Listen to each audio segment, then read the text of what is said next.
Hello, everyone. You're listening to the Everything Geek podcast. I'm your host, Rory, and joining me today is a very special guest. We have Robb Moreira, best known for playing Bronk Stone in Yu-Gi-Oh! Duel Links and Michael Morris in Earth Defense Force Iron Rain. How are you today, Robb? I'm pretty good. Thanks for having me on. Very excited. You're welcome. It's a pleasure to have you on the show today for your first ever Yu-Gi-Oh! Interview as well. Yes, yeah, very exciting. Yeah, that's amazing, and lots of Yu-Gi-Oh! To talk about, of course. But first of all, can you tell me how you got into acting? Yeah, so I started very young, in my teens. I actually went to a high school conservatory for acting, so basically it specializes in that. And then when I went to university, I also practiced acting. I took acting there as well, and then I worked theater for pretty much right out of graduating high school. I did theater up until about 7 years ago, so I did it for roughly 12 years. And then I took up voice acting about roughly about 7 years ago.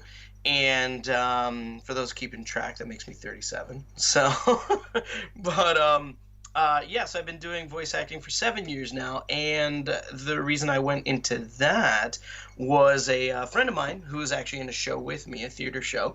She was a voice actress herself. She told me about it. It sounded interesting. I started taking classes. Was very fortunate to meet my agent very early on, and thankfully, I've been working very steadily ever since. Yeah, absolutely. That's fantastic. So, can you tell me how you were originally cast as Bronk Stone in Yu-Gi-Oh! Duel Links? So that was actually there was a casting for it. So I was sent the casting to audition. I had auditioned for other characters in other seasons of the show, but I never got cast or anything. So they had my name already as a potential actor that could possibly work in one of these. So I ended up getting the casting call and lucky enough to get cast, which was great. Yeah, absolutely. That's amazing. It's nice that that you'd already done auditions for them and they were well aware of who you Yeah. are. So that obviously helped.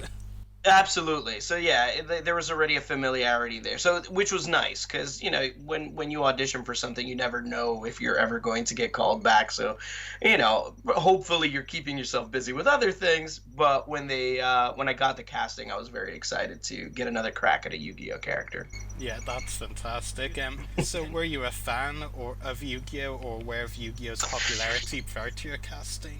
So yeah, I actually used to watch back in the day. I used to watch the original seasons of Yu-Gi-Oh. So I was a big Pegasus fan. I love Pegasus, and so I used to watch Yu-Gi-Oh pretty regularly for probably about 2 or 3 years when it after it first came out, and then as I grew older, it became difficult to kind of catch up. So, but I did know I was aware of Yu-Gi-Oh's popularity as well as Pokemon because I was watching kind of both in tandem. So I was very well aware of how popular Yu-Gi-Oh's fan base actually was, as well as the anime, which is pretty cool. That's really where the excitement to be able to audition for a character really stemmed from, was from knowing the show. Yeah, that's fantastic. And you mentioned Pegasus, of course, fantastic. Yes, Amazing character. But of course, the voice director for Yu-Gi-Oh is Darren Dunstan, the voice of correct. Pegasus. So what was that like? I mean, both like working with him, with Darren as the director, and knowing this is Pegasus This is directing Pegasus. me. Yeah. So it was interesting at first. So just a quick story. When I first met Darren, I met him in person because I was in the studios because I work actually with another company that is like a door down from where they record Yu-Gi-Oh. So I was in the vicinity, but they didn't know who I was. So one day, an engineer walked me over to speak with the other engineer who engineers for Yu-Gi-Oh. So, I was talking shop with him, just saying what's up, and then Darren walked in, and it was funny because I really had to control that that initial fanboy reaction that you don't see the person walk in, you see the character. So I was like, oh my god, Pegasus just walked in. How cool is that? But I kept it cool. I played it cool. I introduced myself. Everything was good. I didn't make a fool of myself. But when I left, I was kind of like, oh man, I just shook hands with Pegasus. How cool is that?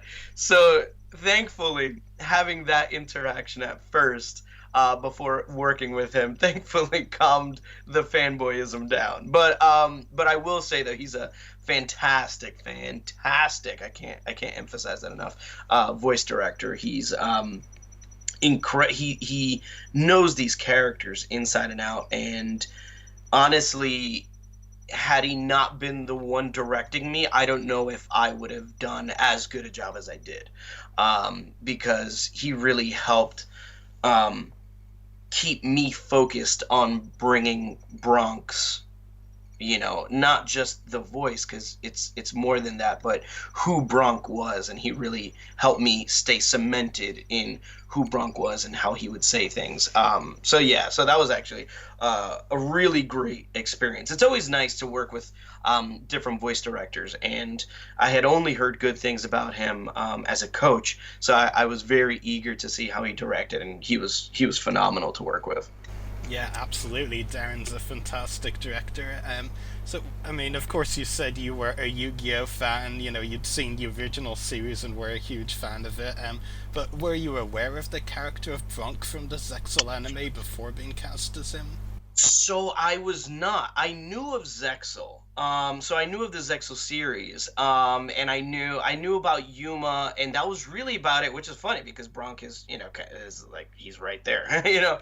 But yeah, I mean, I guess I always heard more about Yuma's character than I did about Bronk. So when I got the casting, I basically went into research mode, and I just started pulling up YouTube videos, basically anything that I could find, where I can see this character kind of in action to get a better idea of his sound, his intentions, how he says certain things, because when he's excited, his voice kind of pitches a certain way. When he's angry, when he's sad, like there's a lot of vocal nuances you kind of have to be aware of. So I had to keep a lot of that in mind, especially going into the audition, because it wasn't a we're looking for somebody to voice this character. It was we're looking for somebody to voice match this character, and that in and of itself becomes a very large task, because you have to really give life to this character the same way that the previous voice actor did. So yeah, it was tricky.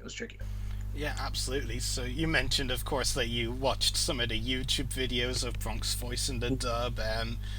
Did you rewatch any of the ZEXAL episodes themselves before recording for Duel Links to help you get into Bronk's spirit?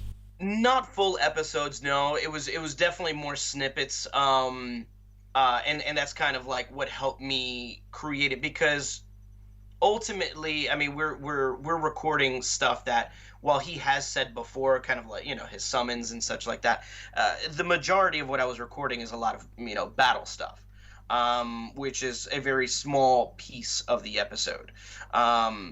So if he even battled at all within said episode. So I kind of kept it focused on that. I just kind of focused on his battle stuff, so I can see how he summons things, how he pronounces certain names, kind of like Tin Archduke. There is a specific way that he says Tin Archduke in that accent, because he does have an accent, and it's kind of like Joey's New York style kind of accent, but it's sort of in and out at the same time. Like, it's not like, I wouldn't say it's a hard New York accent, but it's like it's there, like it's a touch of it. So it's a very interesting character to do. So I really had to focus on very specific moments that he had for me to kind of replicate, so then I can kind of basically graft it on to everything that I was saying. So yeah, it was an interesting process.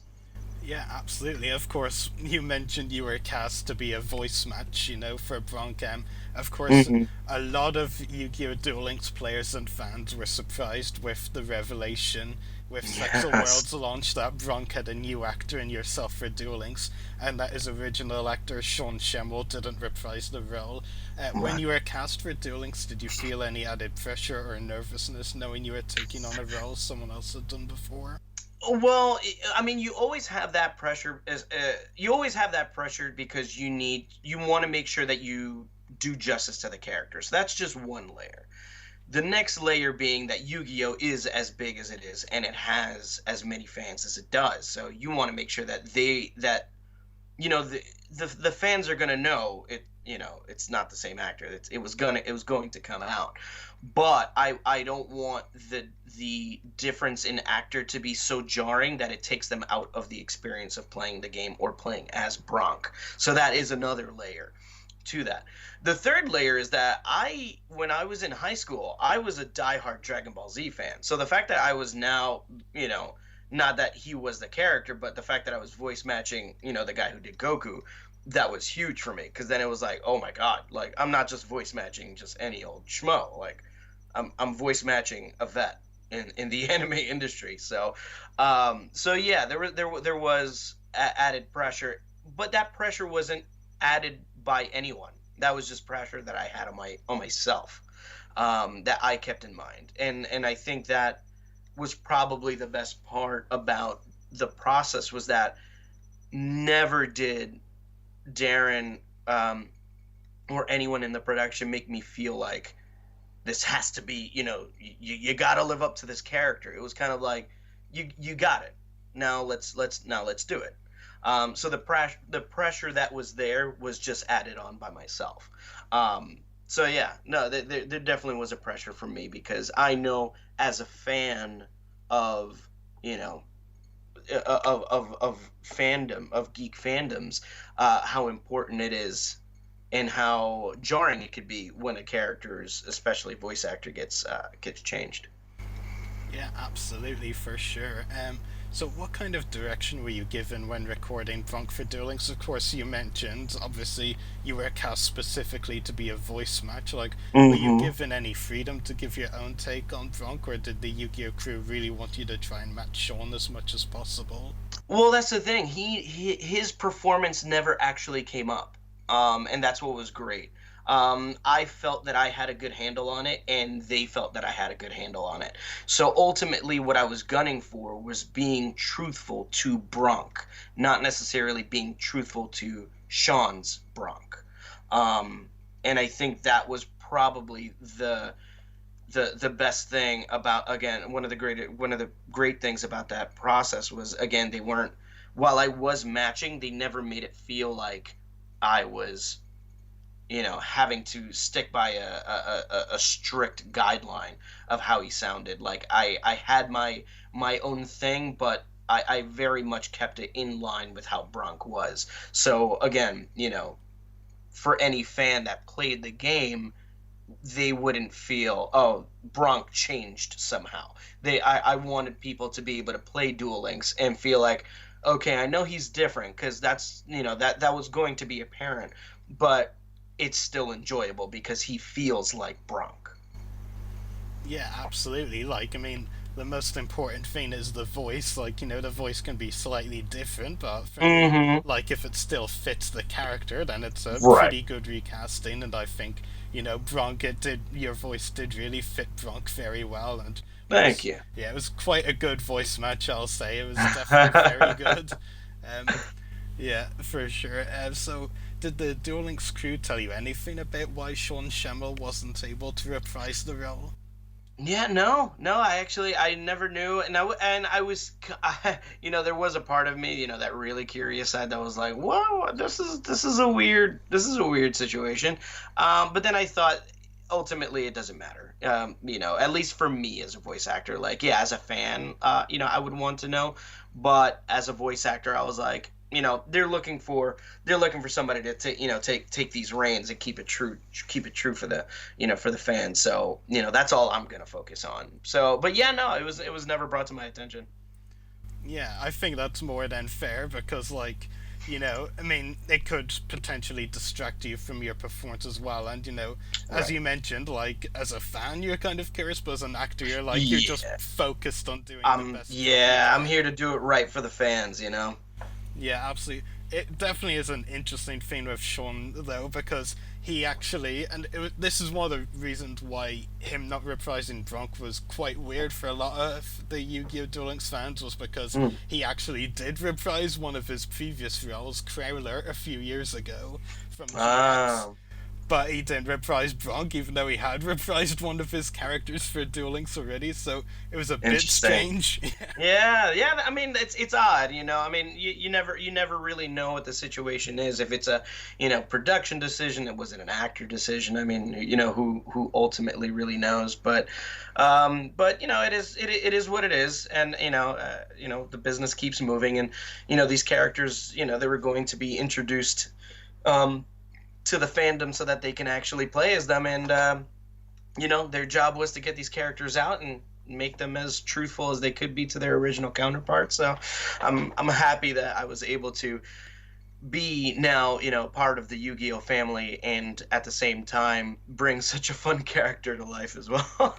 Yeah, absolutely. That's fantastic. And I think it does have to be said as well as like Duel Links has done such a great job with bringing Yeah, back so many cast members to play their absolutely. characters.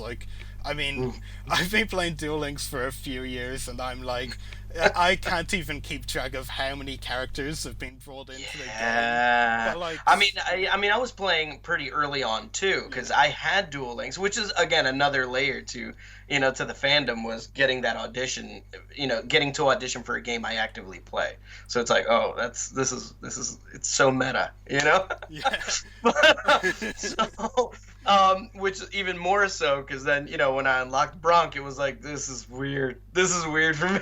I'm playing and I'm hearing myself. I'm yeah. like, this is so odd because when you are the talent that is doing the voice and you hear it, it's like, I want to hear Bronk, but I know I hear me, so it's so awkward. Yeah, absolutely, absolutely. It brings playing yourself to a whole new level. Yeah, really.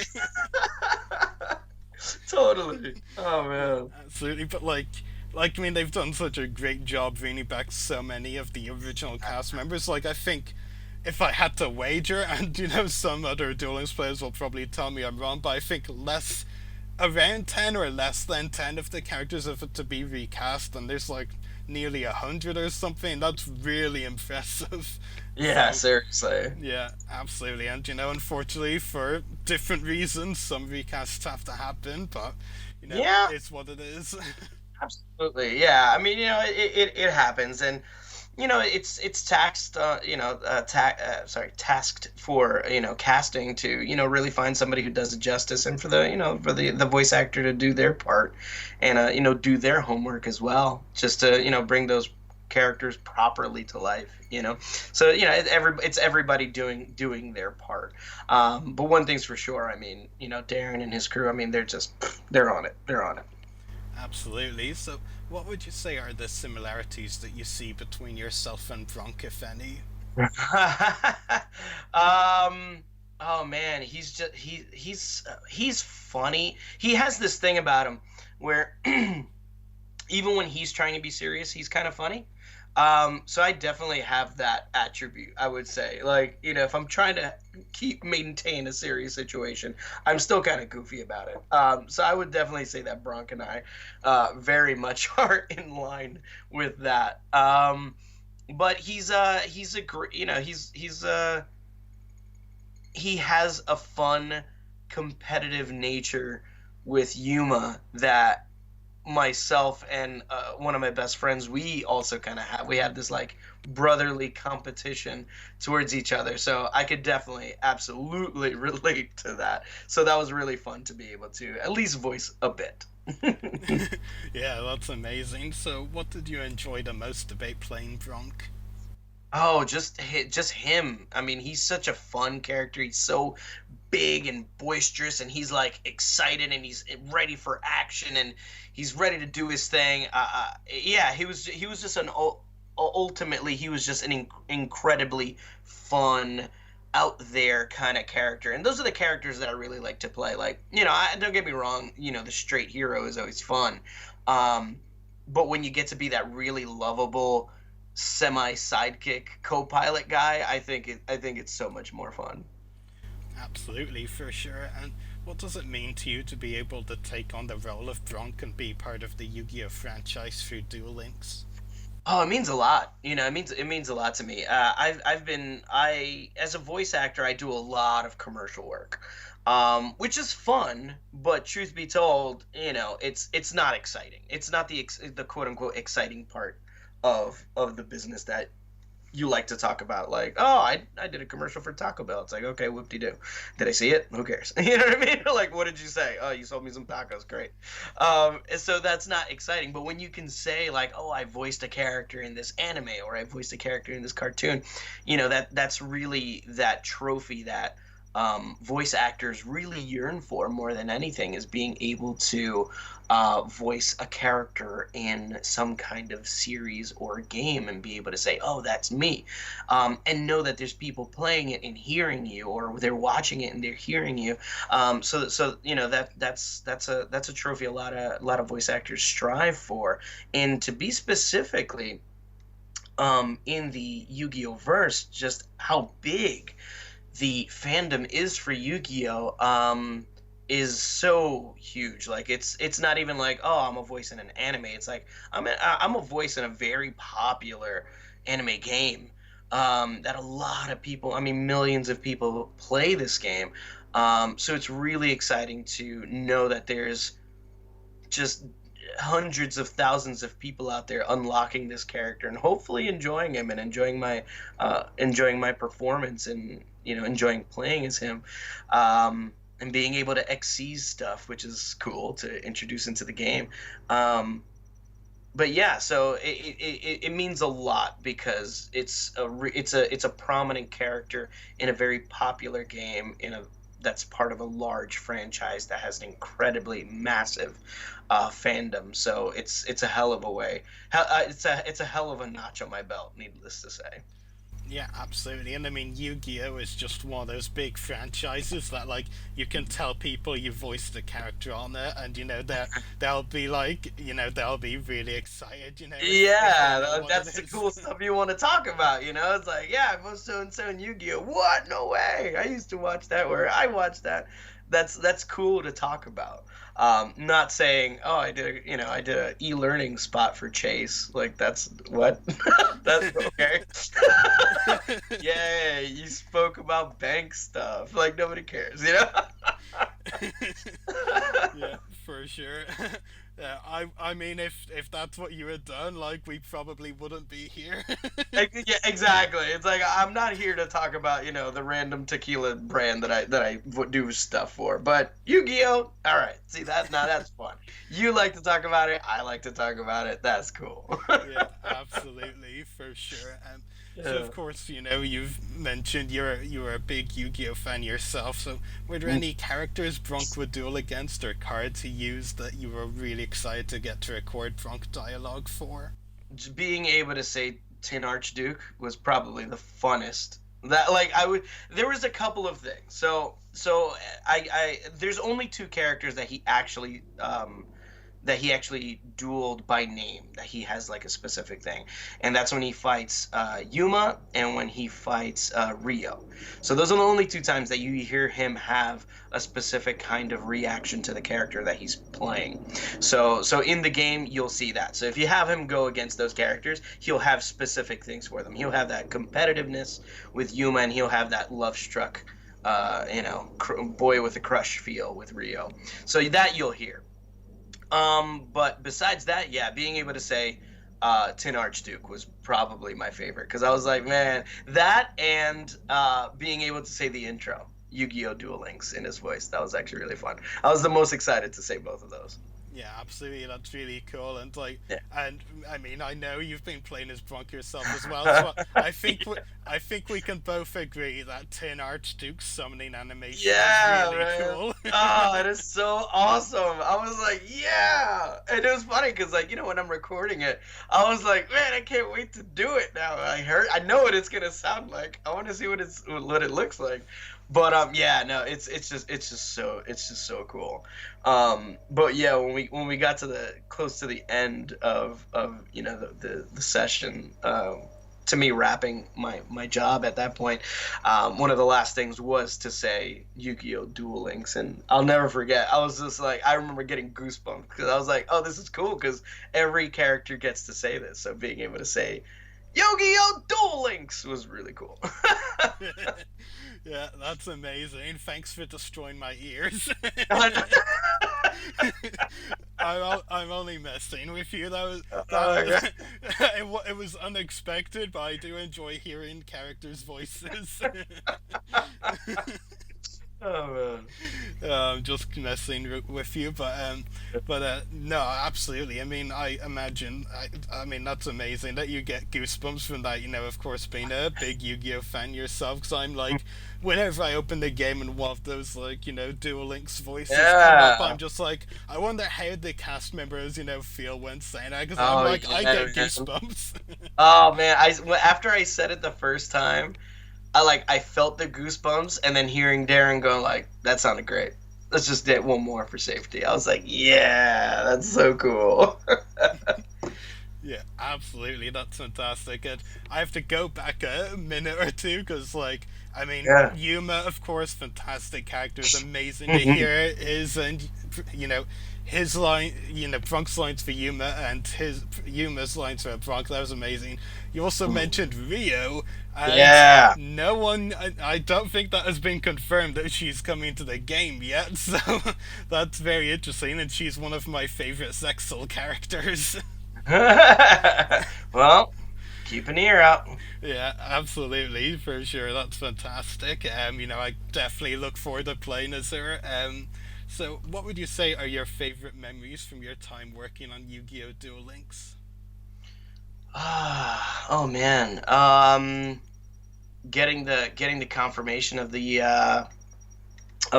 casting. That was probably the biggest one. The first session, coming in with some really heavy nerves, and then really getting into it and feeling comfortable with the character, and just really being like, okay, cool. I'm in it. I'm in it. Like I know where Bronk lives, in my voice. And just doing that. So yeah, that was probably another big one. Just getting that comfortability with that character, and really being able to kind of give it my thing, and trust in my talent and trust in my ear that everything sounds right. Yeah, and just getting to work with Darren. I mean, that was a really big one for me. Yeah, absolutely. That's amazing. I mean, that's something you'll remember for the rest of your life, being directed by Pegasus. Yeah, man. Oh man, it's so cool. It's so cool. Just as a Pegasus fan, like that's so badass. It's like, yay. Yeah, that's amazing. And what would you say were the biggest challenges you faced while working on Duel Links? Yeah, interestingly enough, I wouldn't say there was anything that was per se challenging. I guess just sustaining it. I mean, and that's honestly with any kind of video game. Because there's a lot of efforts and effects, a lot of loud speaking. So doing that for a while can get a little tough, and kind of wear you out. But it wasn't terrible. I mean, they were very conscious of time to make sure I wasn't overworking myself, which was great. So yeah, no, they've been actually really awesome overall, in regards to that. But yeah, I would say that was probably just the most challenging part. But again, that's really with any kind of any video game. Absolutely. And which would you say has been the most challenging role in your career so far? Ooh. Challenging. Oh man, that's a tough one. Not to say that they were all easy per se, but like toughest. Hmm.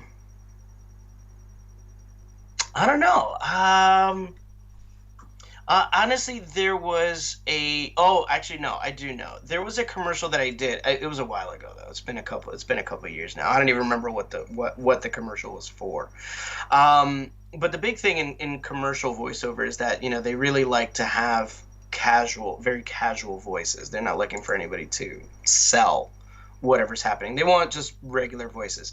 But it was so difficult for some reason. Like they knew what they wanted to hear, and I guess I wasn't I guess I wasn't casual enough. And it was really difficult to get to the level of casual that they were looking for. I was basically monotone. I had no emotion. I had nothing. And when I did that, they were like, "Yeah, that was great. That was exactly what we wanted." I'm like, "Oh my god, you wanted me to just sound like a robot?" But okay. That was very difficult because usually when you're doing it, you are some kind of character. But to just have like no emotion, just be absolutely flat, that was tough.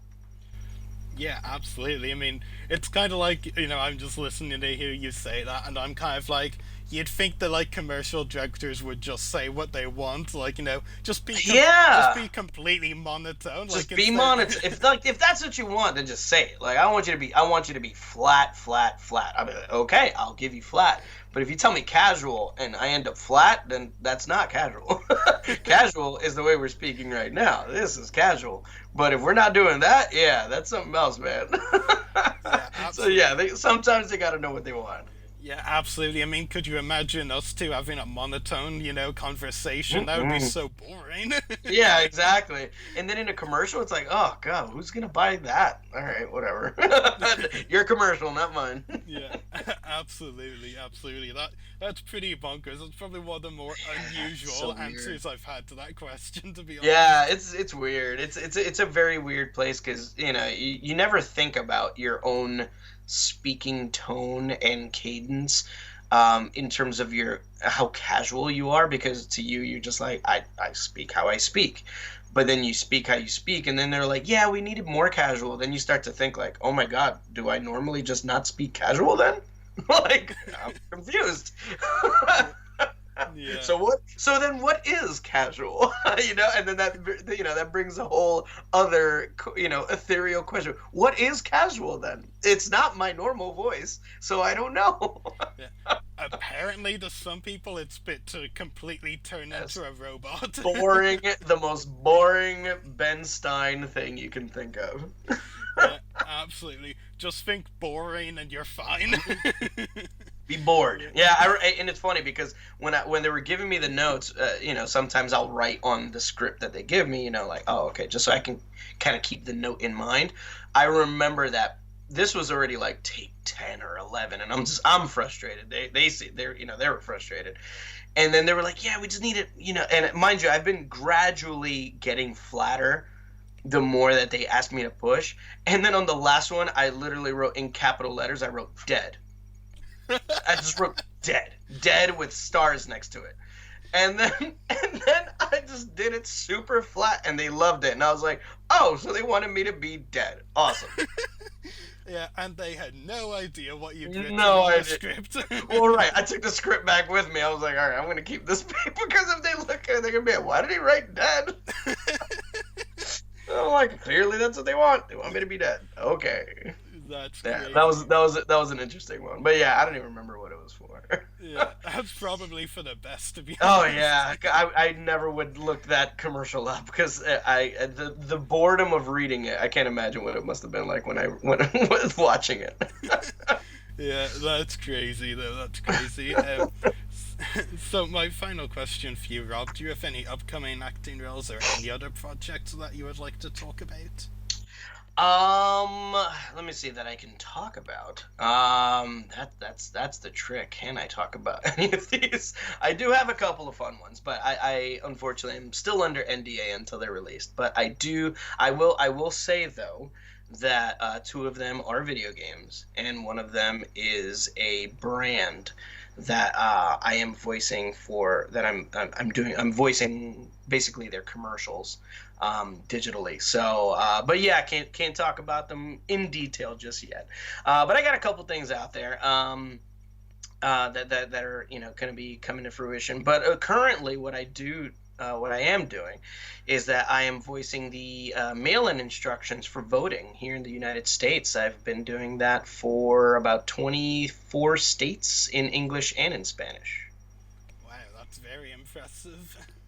So if any state doesn't know how to do their mail-in, it's because they're not paying attention. Because I did it, and I know it's out there. So it's definitely out. The instructions are out there. I've voiced the commercials, so they're around. They're floating around. Yeah, absolutely. But, Yeah, absolutely. So that's all of my questions for you, Rob. But we also have a couple of questions from one of our listeners, if that's yeah, okay. yeah, sure thing. So, Retro Pokefan has a couple of questions. First of all, what was it like to fill in the shoes of a character and bring your own take on a portrayal since Sean Schemmel was the original voice of Bronk? Yeah, I mean, like I said, it was daunting at first. It was exciting at first, then it became daunting. Just because, as a fan, you know who Sean Schemmel is. And me having listened to him as a teenager into, now being an adult, I mean, we're talking, almost 23 years now, that I just know that he's been in the business. He could have been in the business longer than that, but knowing what he does, that it definitely seemed like a daunting task. But where I was lucky is that he and I, both of our voices, kind of live in the same place. So being able to voice match him wasn't as difficult as I thought it would be. I really didn't have to stretch too much out of my normal vocal range or capacity to get there.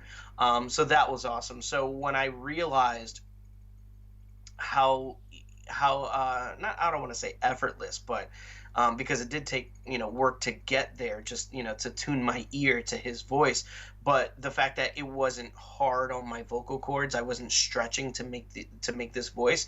That actually calmed me down quite a bit, which was funny because then retroactively I was like, it's funny because like when I do Bronk, I do kind of sound like him.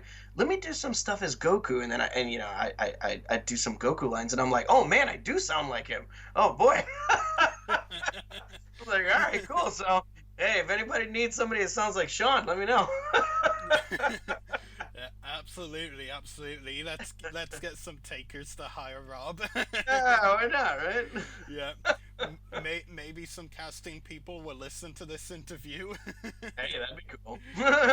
Absolutely, that would be amazing. Yeah, totally. And yeah, and Retro Poke fans, other question for you was, what was it like to work with NYAV Post and Kevin T. Collins on the Earth Defense Force game? Oh wow, taking it back. Yeah, Earth Defense Force Iron Rain. That was a cool game. Kevin was awesome. Let me just tell you, he's such a great. Oh man, he's so much fun to work with.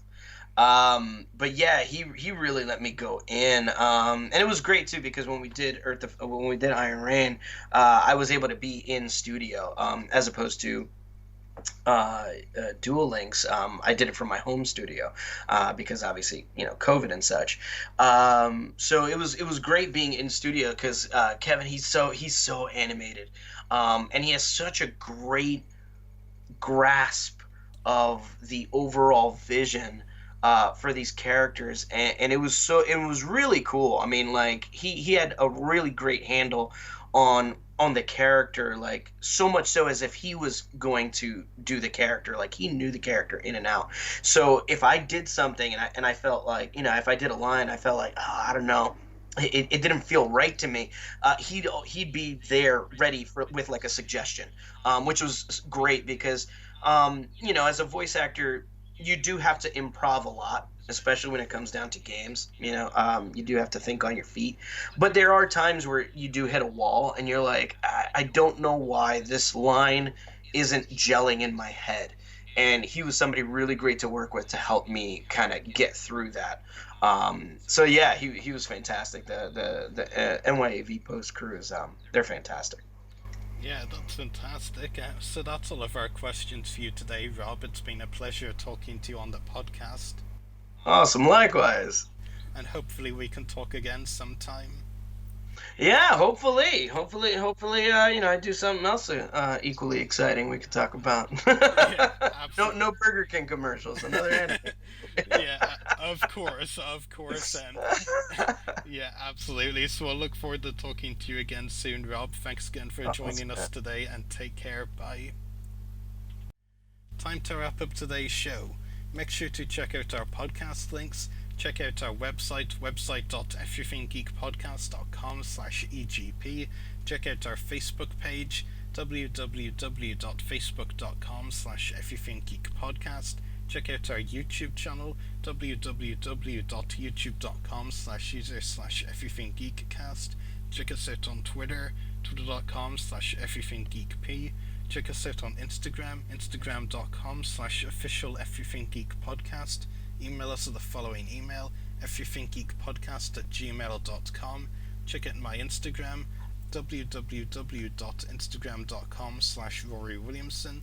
Check out Robb Moreira's website, www.robbmoreiravo.com, and check out channel 1138 where he broadcasts live from, www.channel1138.com. Geek set, everyone. As an actor, I always kind of want to be an artist, and I kind of want to shape the character in as many ways as I possibly can. Through my observation and through, what they call a lip flap. So because it's already been animated and voiced in Japanese here in the States or anywhere, you're acting and performing, but you're also trying to match what they call the